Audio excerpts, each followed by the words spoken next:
La firma non è certo quella che speravano di poter apporre sul progetto del tanto atteso collegamento Bassano-Padova, anzi è l'ennesimo atto che testimonia la preoccupazione degli 11 sindaci dell'Alta Padovana che da anni battagliano per vedere realizzata la tanto attesa arteria che dovrebbe collegare i loro comuni al capoluogo da una parte e alla nuova Pedemontana dall'altra. Non abbiamo mai avuto alcun tipo di progettazione, abbiamo dato mandato, e questo grazie a Camera di Commercio di Interporto, per fare uno studio di fattibilità assieme all'università per capire quale può essere il percorso migliore per questa viabilità fondamentale. Il rischio, sostengono gli amministratori, è che una volta entrata a regime la Pedemontana, l'area dell'Alta Padovana resti completamente isolata. Nel momento in cui viene a mancare una di queste infrastrutture in un territorio, il territorio è destinato ad impoverirsi, è destinato quindi a perdere appeal economico e quindi ad avere problemi in un futuro. Ne va del futuro delle nostre generazioni.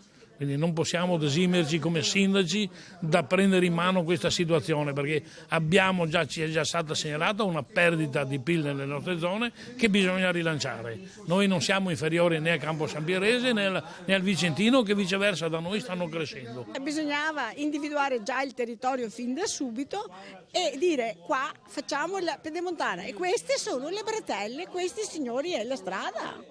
Perché un pezzo solo e non mancando degli allacci mi sembra un'opera a metà. Sono oltre 40.000 le auto che quotidianamente percorrono la Valsugana, altrettante quelle che viaggiano lungo la Contarina. Pensare a nuovi collegamenti nord-sud, ma anche ad una tratta est-ovest che unisca il Campo San Pierese alla zona di Carmignano è una questione che non si può più rinviare. Il problema non è solo il traffico, in ballo ci sono anche la sicurezza stradale e il tanto temuto inquinamento da PM10.